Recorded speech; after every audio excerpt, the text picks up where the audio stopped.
"Ma'am, you can't just leave him there," the young police officer said as rain poured across the empty highway. I looked down at the man lying half-conscious near the ditch. Blood running from the corner of his mouth. One of his legs twisted unnaturally beneath him. His expensive gray coat was soaked through with mud and rainwater.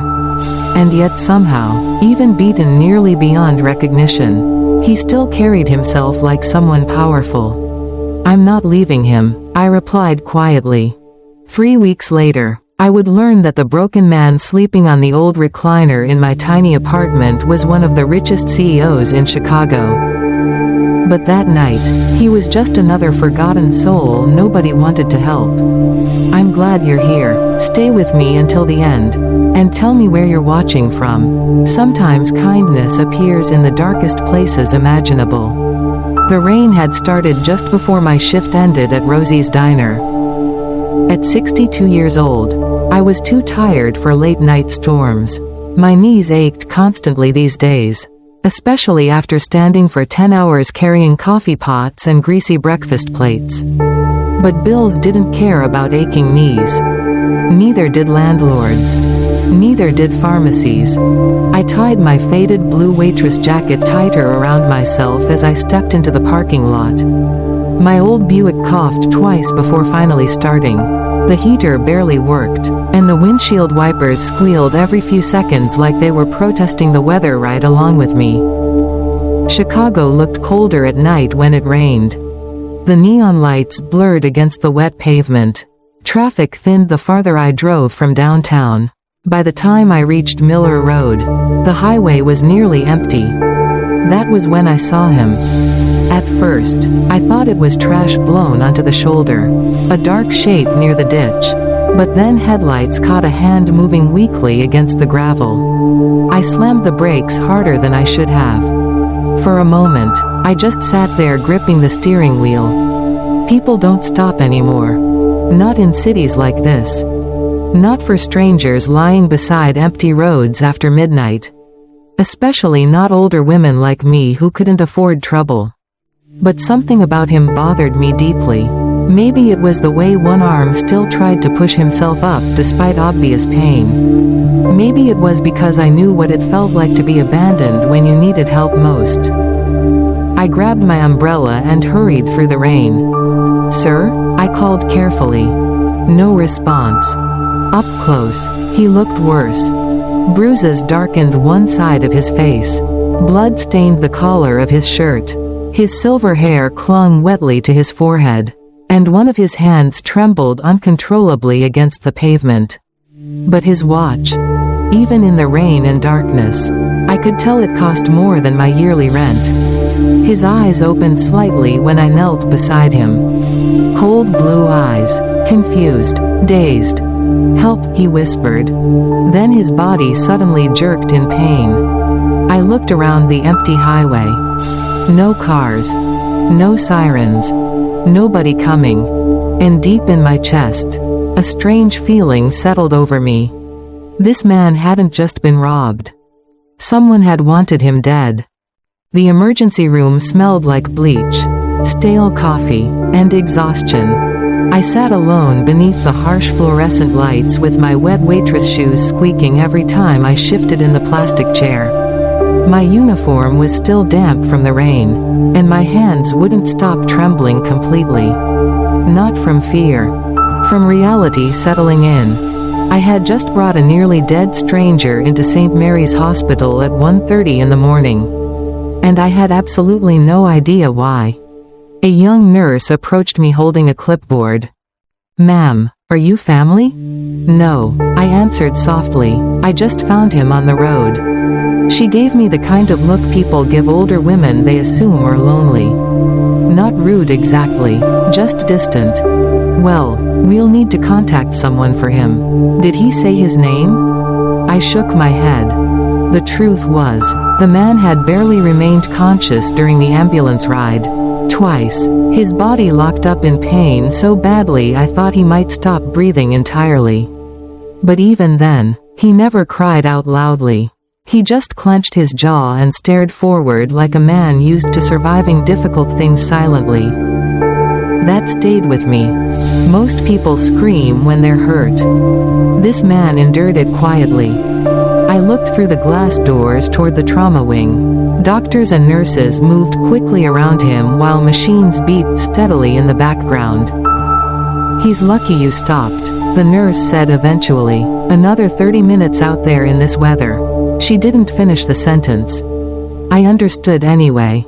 I thanked her and slowly stood, reaching for my purse, my bus pass, grocery coupons, and overdue electric bill slipped slightly from the side pocket. Real life waiting for me again. I should have gone home. My rent was already 5 days late. My arthritis medication was down to 2 pills. My manager at Rosie's hated when anyone showed up exhausted for morning shifts. And yet I couldn't leave. Not yet. Maybe because I understood what it felt like when nobody stayed.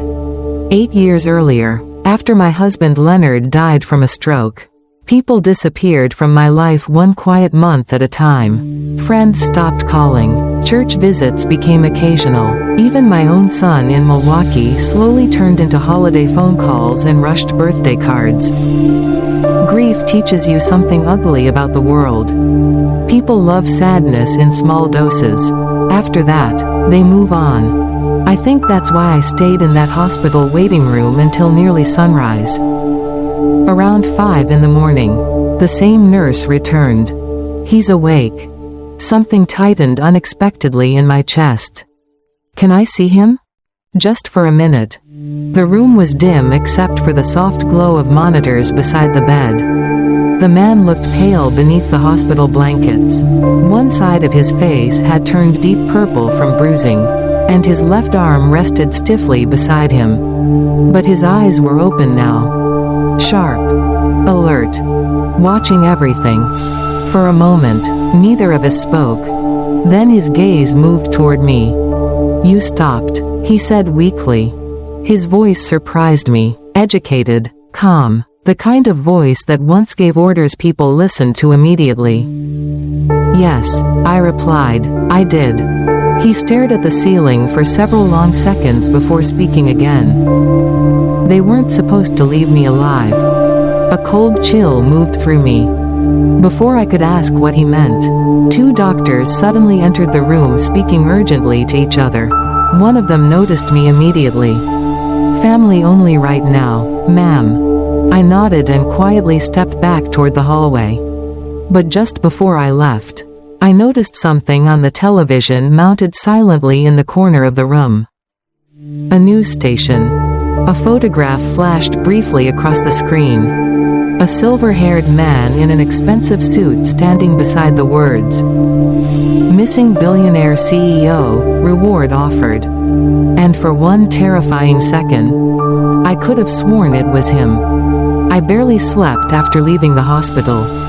The rain had stopped by then, but Chicago still looked gray and tired through the bus windows. By the time I reached my apartment building on South Pulaski, the sun was beginning to rise behind rows of brick buildings stained dark from years of winter snow and factory smoke. My apartment smelled faintly like coffee grounds and old radiator heat. Small, quiet, lonely. I locked the door behind me and stood there for a moment listening to the silence. At some point in life, silence stops feeling peaceful. It starts feeling heavy instead. I hung my wet Waitress jacket beside the kitchen sink and rubbed my aching knees carefully. My body felt 20 years older after the night before. Still, I couldn't stop thinking about the man in that hospital bed. Or the television screen. "Missing billionaire CEO." The words kept replaying in my mind while I made instant coffee in my chipped white mug. I told myself I was imagining things. Rich men didn't end up beaten nearly to death beside empty highways. Men like that traveled with drivers and security teams. They lived in penthouses and flew on private jets.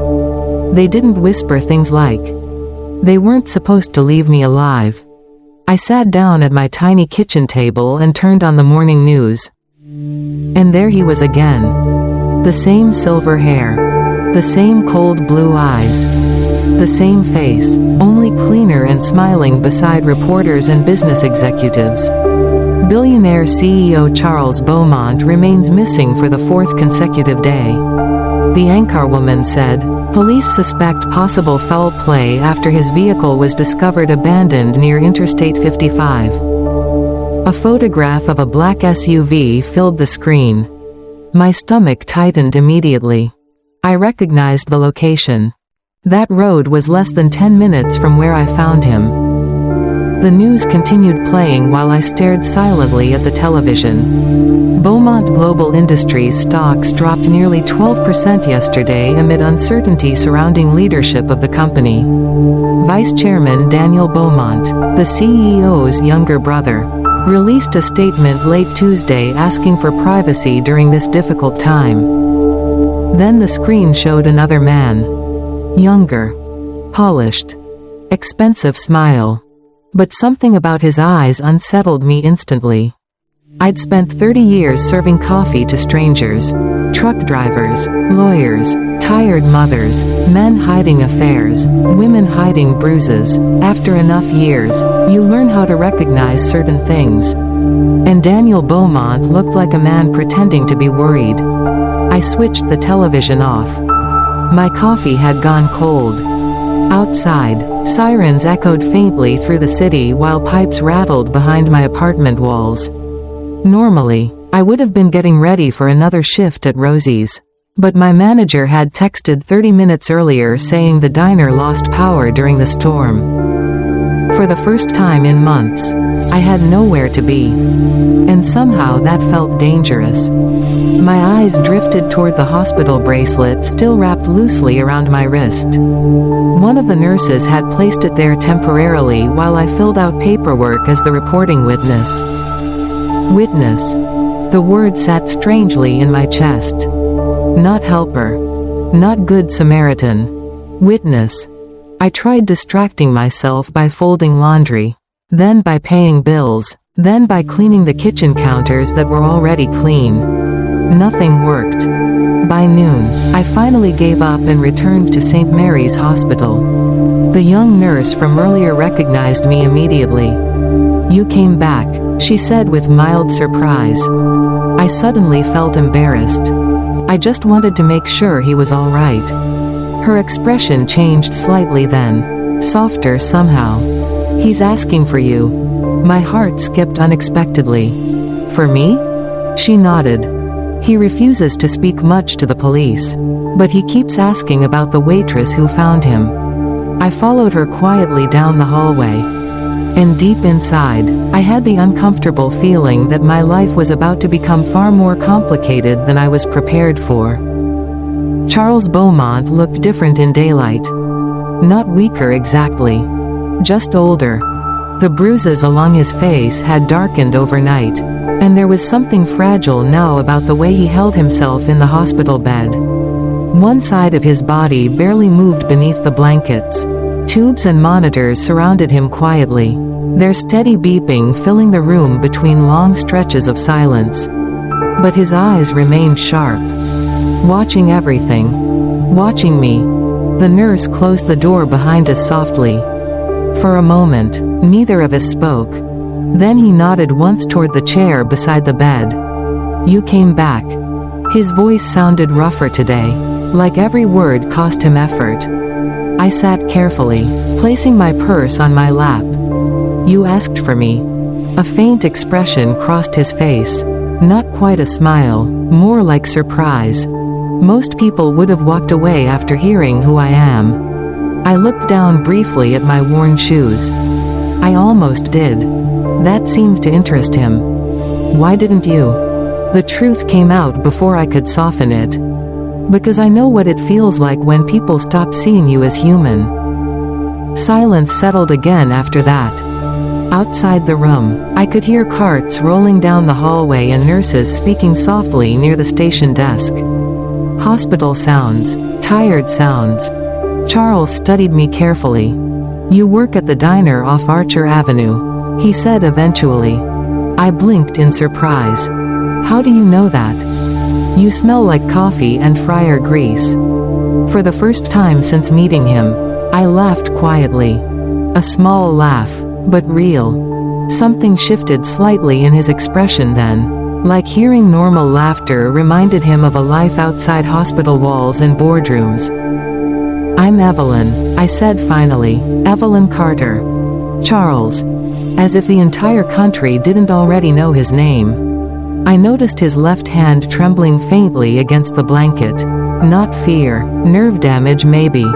The doctors had mentioned spinal trauma earlier in the hallway. They still didn't know whether the paralysis in his leg would improve. I think he saw me glance toward it because his jaw tightened immediately. "Temporary," he said flatly. Not hopeful. Demanding. Like a man trying to force reality to obey him. I nodded gently. Of course. But deep down, I wasn't sure he believed it himself. A knock interrupted us. 2 police detectives entered the room wearing dark jackets still damp from the morning rain. The older one immediately recognized me from the incident report. "Mrs. Carter." I stood slowly. The younger detective moved closer to Charles's bed. "Mr. Beaumont, we need to ask again. Do you remember who attacked you?" The entire room changed after that question. Charles's face became unreadable instantly. Controlled. Cold. Powerful. It was the first time I truly saw the billionaire everyone on television talked about. "No," he answered calmly. The detectives exchanged a quick glance. "Sir, your vehicle was forced off the road. Security footage confirms another SUV followed you from downtown. This wasn't random." Still Charles remained expressionless. I said I don't remember.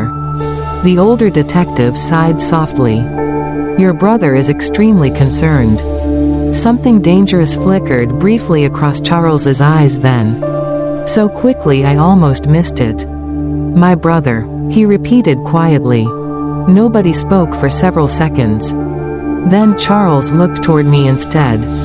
"Mrs. Carter found me in a ditch during a thunderstorm," he said calmly. "If she hadn't stopped, you'd be planning my funeral right now." The detectives nodded awkwardly. But something about the room felt wrong suddenly. Heavy. Like everyone was speaking around the real truth instead of directly at it.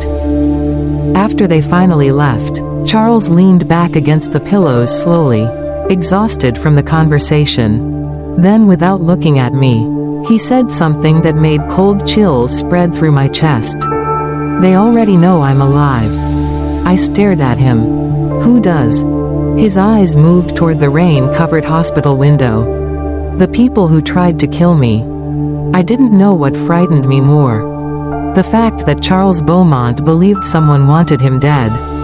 Or the fact that I believed him. Rain slid slowly down the hospital window while the monitors beside his bed beeped in steady rhythm. Somewhere farther down the hallway, a woman was crying softly. Hospitals always carried too many unfinished stories inside them. Charles looked exhausted after speaking with the detectives. The sharpness in his face remained, but I could see the strain underneath now. Pain had a way of humbling even powerful men. "You should get some rest," I said quietly. He gave a faint shake of his head. "Rest is dangerous right now." I didn't fully understand what he meant. But before I could ask, his eyes drifted toward the television mounted silently in the corner of the room. Financial news. His company again. The headline running beneath the screen read, "Beaumont Global Board expected to name interim CEO." Charles stared at it without expression. "That fast?" I asked carefully. A bitter smile touched his face for the first time. "Money hates uncertainty." The news anchor continued talking while stock numbers flashed across the screen. Analysts speculated. Investors worried. Executives released statements. Meanwhile, the actual man they were discussing could barely move his left leg. There was something deeply lonely about that. "You built all that?" I asked softly. Charles kept watching the television. 40 years. His voice sounded distant now. 18-hour days, missed birthdays, missed anniversaries, flights every week. I kept telling myself it would all mean something eventually. He finally looked at me then. And now my own board is probably deciding how quickly they can replace me. I didn't know what to say to that. Because part of me understood it too well. Not the billions, not the corporate offices, but the feeling of giving your life to people who slowly stop seeing you as necessary. My husband Leonard used to say aging was a strange kind of disappearance. One day people asked your opinion. Then suddenly they only asked whether you needed help carrying groceries. I glanced toward Charles's untouched lunch tray sitting near the bed. Hospital meatloaf. Cold green beans. Dry dinner roll. Nobody had touched it. You should eat something, I said. I'm not hungry. You won't recover if you don't eat. That earned a small look from him. You always this stubborn? I raised a teenage son alone for 6 years after my husband worked night shifts. I replied, stubborn kept this family alive. For the first time, something softer appeared in his expression. Not pity. Recognition. I moved the tray closer and adjusted it carefully across his lap since one of his hands still shook slightly. His jaw tightened immediately at needing help. Men like Charles probably weren't used to weakness being witnessed. I can manage, he said quietly. I know. But neither of us moved the tray away. After a few moments, he picked up the fork slowly with his good hand. Outside, thunder rolled faintly over the city again. I watched him take 2 bites before speaking. Do you have family? He asked suddenly. The question caught me off guard. A son. Close? I looked down at my hands. Not anymore. Charles nodded once like he understood more than I explained. Then his face changed slightly. Sharp again. Focused. His eyes moved toward the partially open hospital door. A man in an expensive charcoal suit stood briefly at the end of the hallway speaking to one of the nurses. Tall. Clean cut. Too polished for a hospital waiting area. The moment he noticed Charles watching him, he turned and walked away immediately. Every muscle in Charles's body went tense. Who was that? I whispered. Charles kept staring toward the hallway long after the man disappeared. Then he said very quietly, "That's one of my brother's security advisors." A cold feeling settled into my stomach. Because suddenly I understood something terrifying. This wasn't over. Not even close. After seeing the man in the hallway, Charles barely touched the rest of his food. The room felt different now. Smaller somehow. Like danger had quietly stepped inside and taken a seat beside us. He kept his eyes toward the door while rain tapped softly against the hospital windows. The muscles along his jaw stayed tight, and every few seconds his good hand flexed against the blanket unconsciously. Waiting. Thinking. Calculating. I had spent most of my life around ordinary people. Construction workers, waitresses, cashiers trying to survive paycheck to paycheck. Charles Beaumont was different. Even injured, even lying half paralyzed in a hospital bed, he still carried himself like a man constantly preparing for battle. You really think your brother sent someone here? I asked quietly. Charles didn't answer immediately. Then finally, my brother doesn't do things personally anymore. Something cold moved through me at the way he said it. Not anger. Certainty. Outside the room, a nurse laughed softly at something near the station desk. The normal sound felt strangely out of place now. I lowered my voice. Then why not tell the police everything? Charles looked at me carefully for several seconds before answering. Because if Daniel knows I can still speak clearly, if he knows I remember more than I should. He paused slightly, then the next attempt won't fail. The words settled heavily between us. I glanced instinctively toward the hallway again. Empty now. Still, I suddenly felt exposed sitting there. Charles noticed. You should go home, Evelyn. I'm fine. No, he said quietly. You helped me once already. That alone could become dangerous. Dangerous. At 62 years old, danger wasn't supposed to enter my life anymore. My biggest worries were usually rent increases and prescription costs. Not billionaire family conspiracies. Not attempted murder.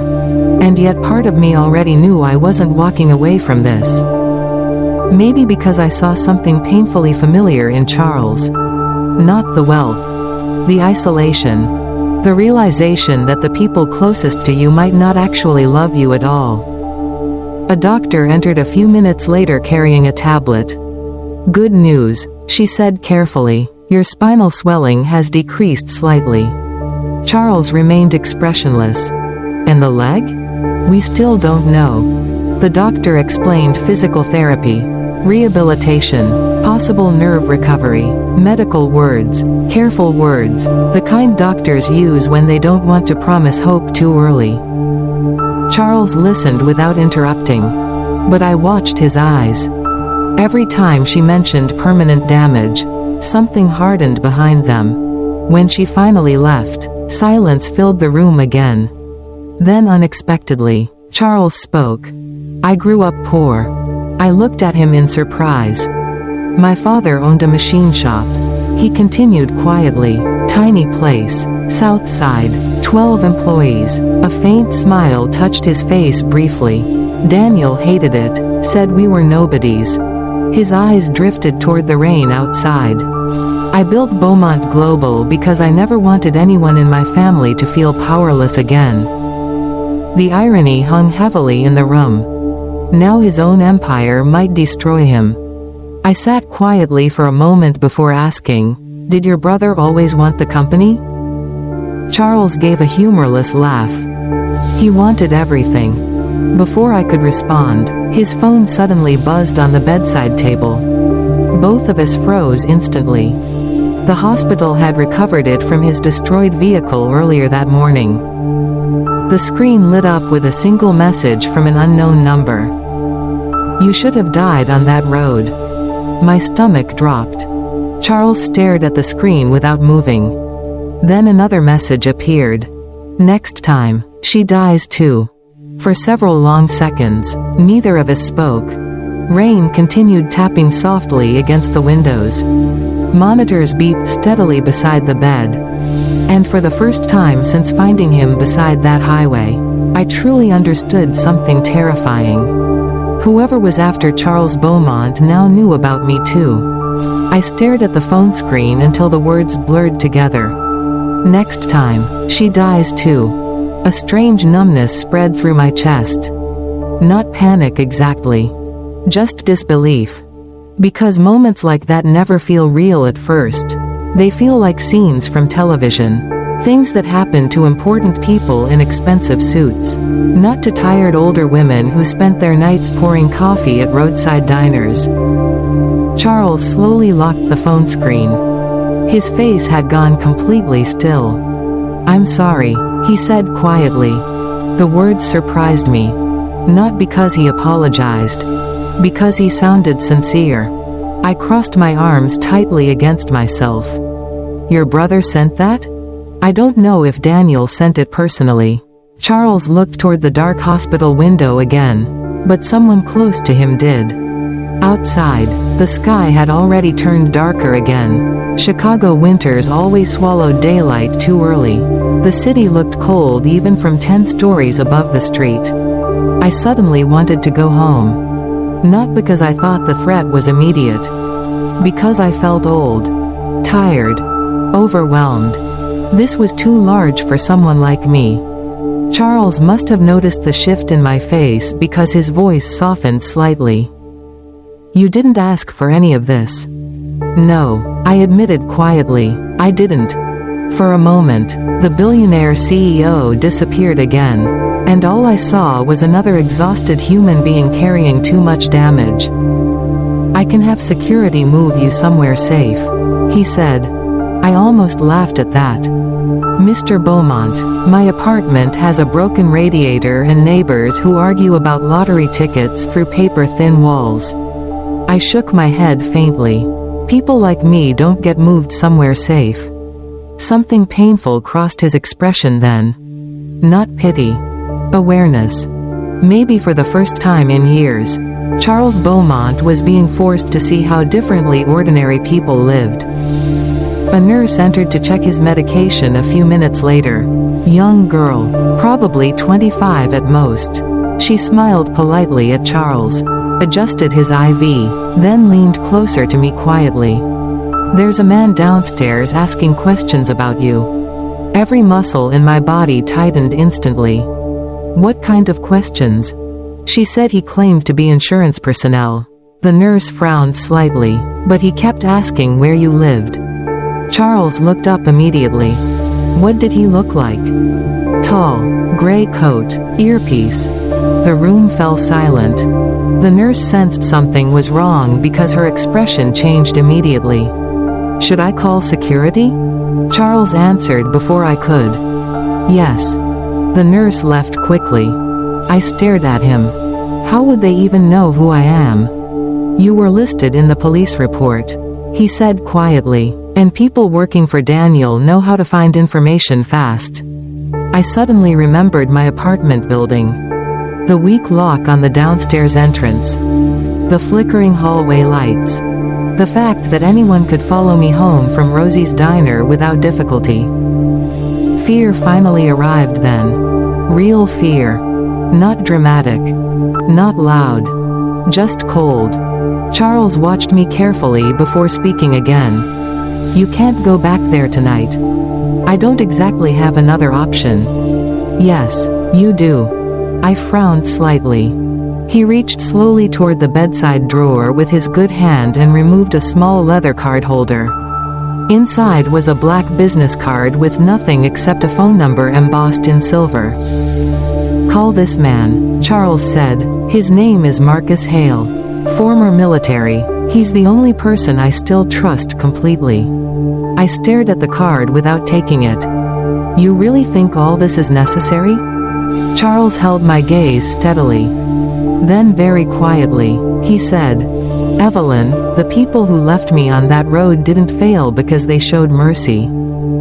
A long pause followed. "They failed because you stopped your car." And deep down, I knew he was right.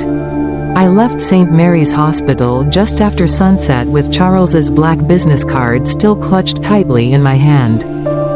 The cold hit immediately the moment the sliding glass doors opened. Chicago wind rushed down the street hard enough to sting my face. People hurried past carrying grocery bags and umbrellas, too busy with their own lives to notice the older woman standing frozen near the curb trying to understand how everything had changed so quickly. 3 days earlier, my biggest concern had been paying my heating bill. Now someone connected to a billionaire family wanted to know where I lived. I pulled my coat tighter around myself and started walking toward the bus stop. Every black SUV suddenly looked suspicious. Every stranger made me uneasy. Fear changes ordinary things first. That was what I noticed. The bus ride home felt longer than usual. I sat near the back watching reflections move across the windows while snow mixed lightly with rain outside. 2 teenagers argued quietly near the front. A tired mother bounced a crying toddler against her shoulder. Normal life continued. Meanwhile, mine no longer felt normal at all. When I reached my apartment building, I stopped cold. A man stood near the entrance smoking beneath the flickering hallway light. Gray coat. Tall. Clean cut. My stomach dropped instantly. It wasn't the exact same man from the hospital according to the nurse's description. But something about him felt connected. He looked up briefly when I approached. Our eyes met for half a second. Then he calmly dropped the cigarette and walked away without saying a word. I stood there listening to my own heartbeat. The cold radiator pipes rattled faintly inside the building. Somewhere upstairs, a television played loudly through thin walls. Everything looked exactly the same as always. And yet suddenly my apartment no longer felt safe. I climbed the stairs carefully and locked my door behind me faster than usual. Then I checked the windows twice. At 62 years old, I had never done that before. The apartment felt painfully small that night. The kitchen light buzzed softly overhead while I heated canned soup on the stove. I kept glancing toward the window over the sink without meaning to. Finally, after nearly an hour of pacing silently between rooms, I pulled Charles's business card from my purse. Marcus Hale. Only a phone number beneath it. No company name. No title. I stared at it for a long time before finally dialing. The man answered immediately. Mr. Beaumont. His voice was calm, direct. It's not Charles, I said quietly. My name is Evelyn Carter. Silence. Then instantly, are you safe? The question made my chest tighten unexpectedly. I think so. That means no. I sat down slowly at my kitchen table. Marcus didn't sound surprised, or frightened, just prepared. Tell me exactly what happened. So I did. The hospital. The messages. The man downstairs. The silence on the other end lasted several seconds after I finished. Then Marcus spoke carefully. Mrs. Carter, listen to me closely. Charles trusted very few people before this happened. A pause. If he gave you my number, that means he believes the threat is real. I rubbed my forehead tiredly. What am I supposed to do? You leave that apartment tonight. I looked around my tiny kitchen. The faded curtains. Leonard's old coffee mug still hanging beside the stove. The life I had built quietly after losing almost everything once already. I can't just disappear, I whispered. Marcus's voice softened slightly then. Mrs. Carter, Charles Beaumont wasn't supposed to survive. A long silence followed. Then he said the one thing I think I already knew deep down. And now neither were you. I didn't leave immediately. That's the truth. At my age, you don't pack up your life in 5 minutes because a stranger on the phone tells you to disappear. You hesitate. You look around at the small ordinary things you've spent years holding together. I stood quietly in my apartment kitchen while the soup on the stove slowly turned cold. Snow tapped softly against the windows now, mixing with freezing rain outside. The old clock above the refrigerator ticked louder than usual.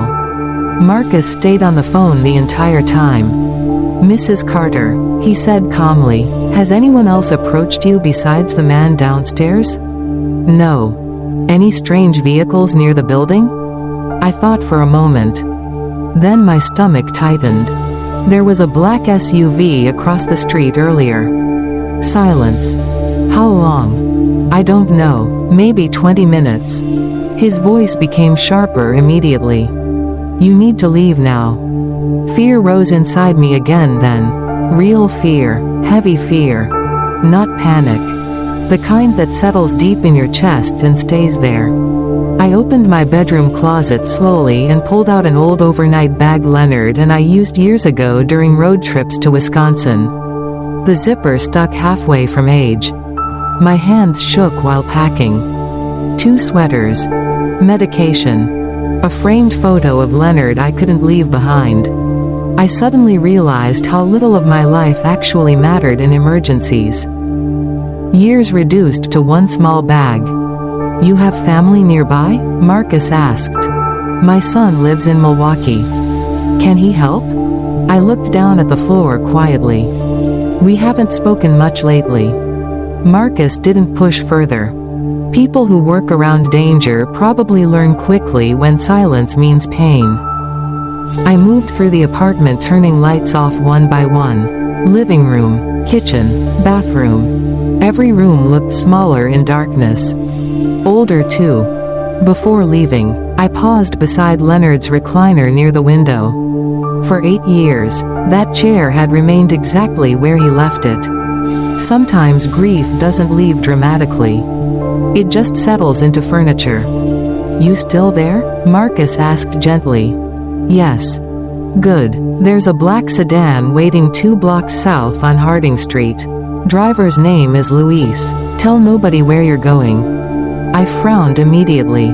How'd I know I can trust him? You don't, Marcus answered honestly, but you can trust me. Something about that response felt more believable than false reassurance would have. I finally grabbed my coat and stepped into the hallway. The building felt unusually quiet tonight. No television noise. No arguing neighbors. Just dim yellow lights and the distant hum of old pipes inside the walls. I locked my apartment door slowly. And unexpectedly, sadness hit me harder than fear. Because deep down, I knew life was dividing itself into before and after. Before the highway. Before Charles Beaumont. Before realizing how quickly ordinary people can become targets simply for doing the right thing.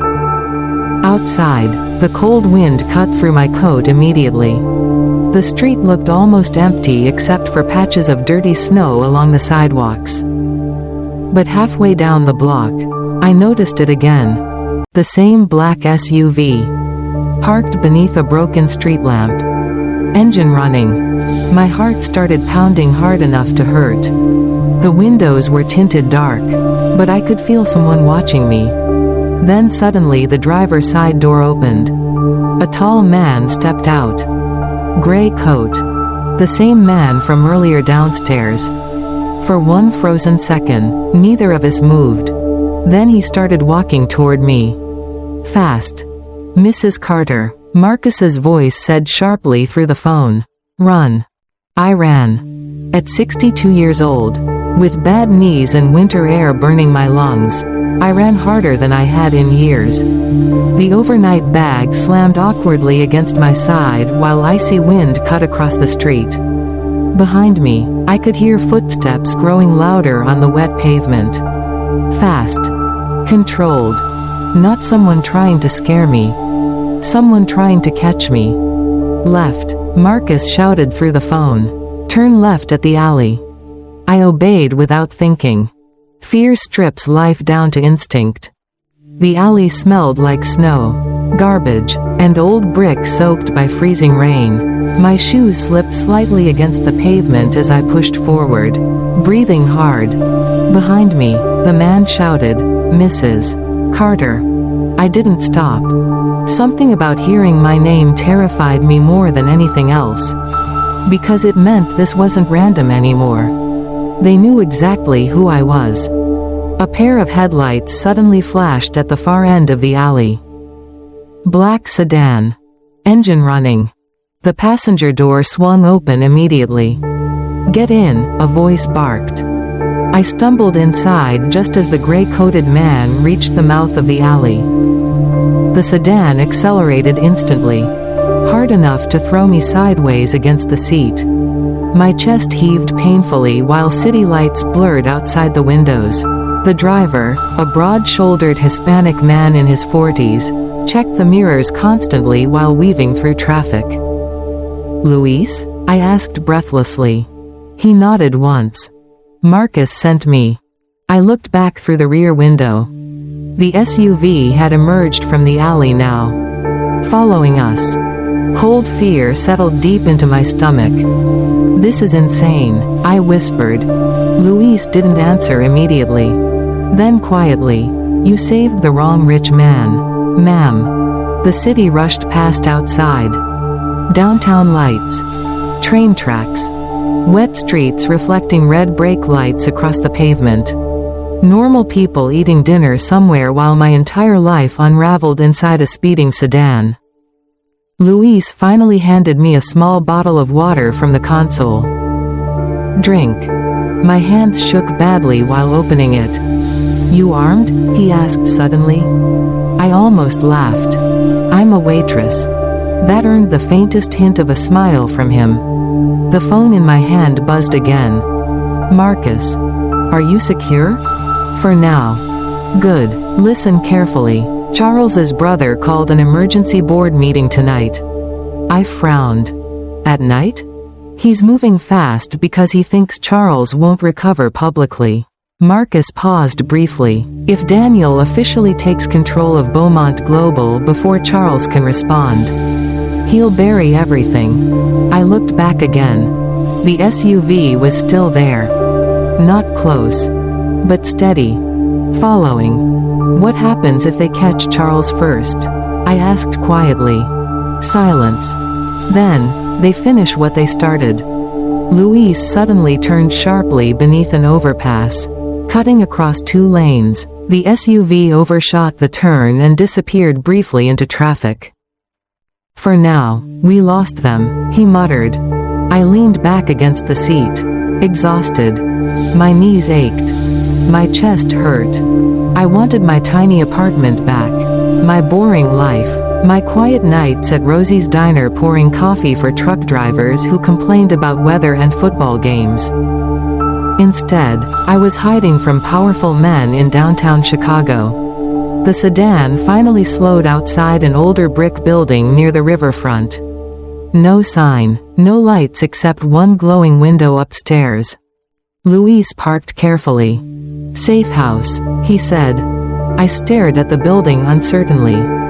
"This belongs to Marcus?" "No," Luis answered calmly. "It belongs to Charles." Something about that surprised me. Not the building itself. The fact that Charles Beaumont apparently kept places hidden even from his own company.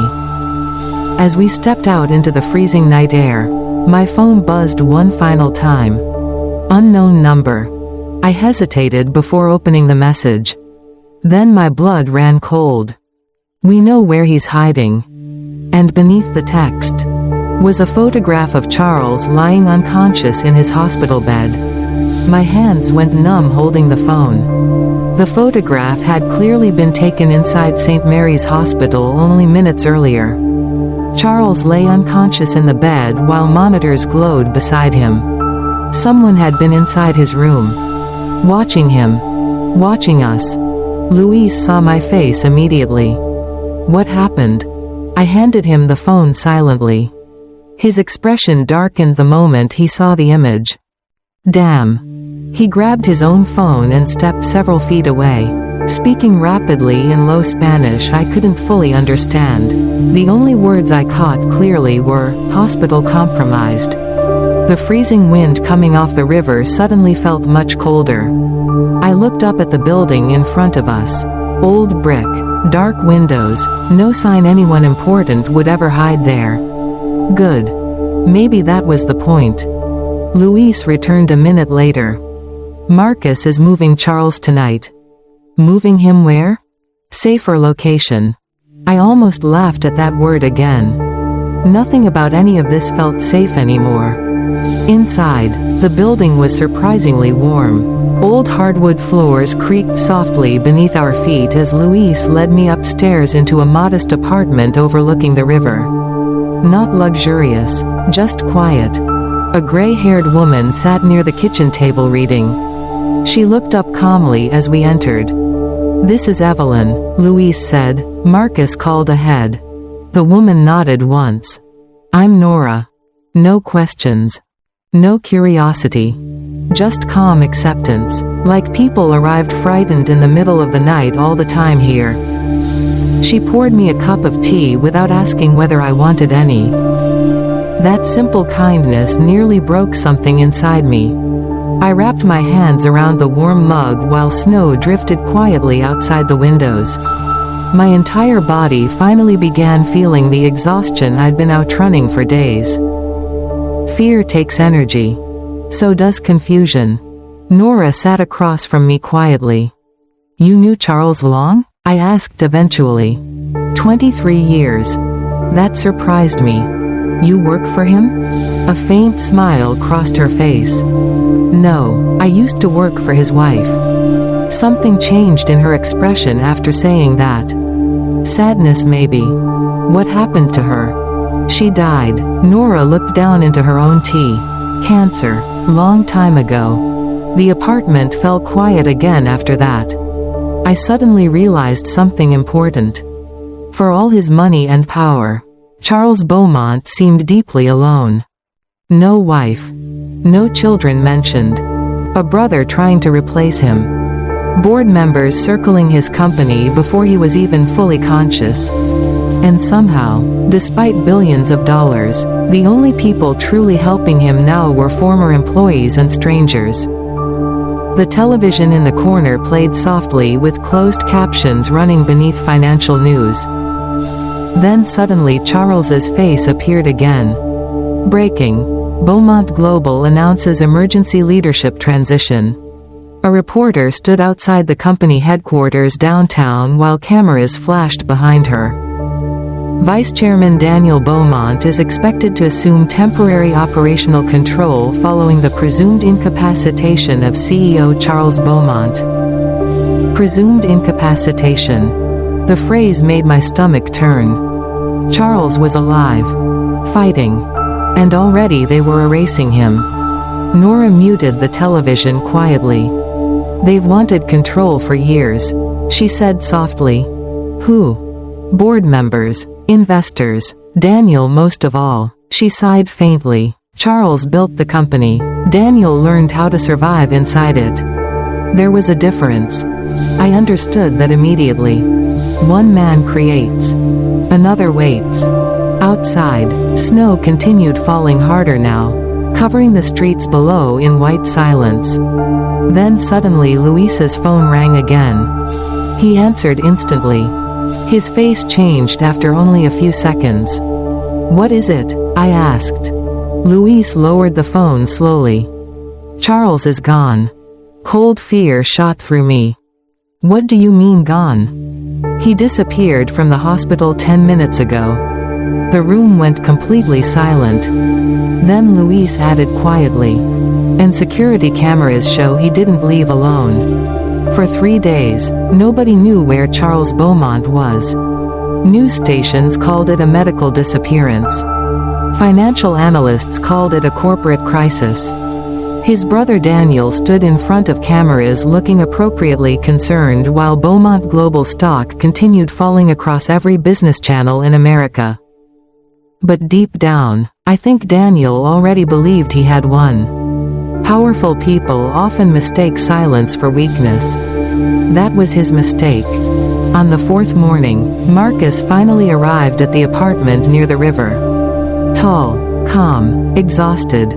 He removed his gloves slowly and looked directly at me. "Charles wants you downtown." Fear tightened immediately in my chest again. "Downtown where?" "Board meeting." Nora looked up sharply from the kitchen. "Is he insane?" Marcus almost smiled. "No." A pause. "He's angry." An hour later, I found myself standing inside Beaumont Global headquarters wearing the same dark blue coat I normally wore to Rosie's diner. Everything inside the building gleamed. Glass walls. Marble floors. Men in $1,000 suits speaking quietly into phones. And somehow I had never felt poorer in my life. People stared at me openly while Marcus guided me toward a private elevator. Some recognized my face already from news reports describing the older waitress who discovered the missing CEO. Most looked confused. Like kindness itself no longer made sense to them. The boardroom sat at the top of the building overlooking snowy Chicago streets far below. When the elevator doors opened, shouting spilled into the hallway. Board members arguing. Lawyers talking over each other. And Daniel Beaumont standing confidently near the head of the table preparing to take permanent control of the company. Then the room suddenly went silent. Because Charles walked in. Slowly. Leaning slightly on a black cane. Alive. Every face changed instantly. Shock. Fear. Disbelief. Daniel looked like someone had punched the air from his lungs. "Charles," he breathed. But Charles never looked at him first. He looked at me. Just for a second. A quiet acknowledgement across the room. Then he turned toward the board table. "I won't make this dramatic," he said calmly. His voice carried through the room effortlessly despite everything he'd survived. "Someone attempted to murder me. Internal security records were altered. Financial transfers were hidden through subsidiary accounts.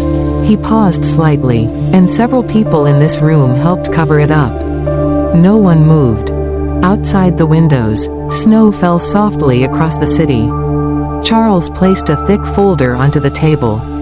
Evidence. Bank records. Private communications. Security footage. Years of corruption laid bare quietly in front of everyone. Daniel's face had gone pale. "You can't prove." "Yes," Charles interrupted softly, "I can." The silence afterward felt enormous. No screaming. No dramatic threats. Just truth finally arriving in a room full of powerful people who thought money protected them forever. Hours later, federal investigators escorted Daniel and 2 board members from the building. Reporters crowded outside in freezing wind while cameras flashed endlessly against the snow. And through all of it, Charles looked tired more than victorious. That was the part television cameras didn't understand. Surviving betrayal doesn't feel triumphant. It feels lonely. A week later, I returned to Rosie's Diner for my first morning shift since everything happened. The coffee machines hissed. Truckers complained about weather forecasts. Some teenager forgot her pancakes were burning again. Normal life. I was pouring coffee near the counter when the bell above the diner door rang softly. Charles stepped inside slowly with his cane. The entire diner recognized him immediately. But he only looked at me. "You still work too hard," he said. I smiled faintly. "And you still look terrible." For the first time since that rainy highway night, he laughed. A real laugh. He sat quietly in the corner booth by the window while snow drifted outside. No bodyguards. No reporters. Just 2 older people who understood something most of the world forgets. Sometimes the people everyone overlooks are the only ones who still remember how to be human.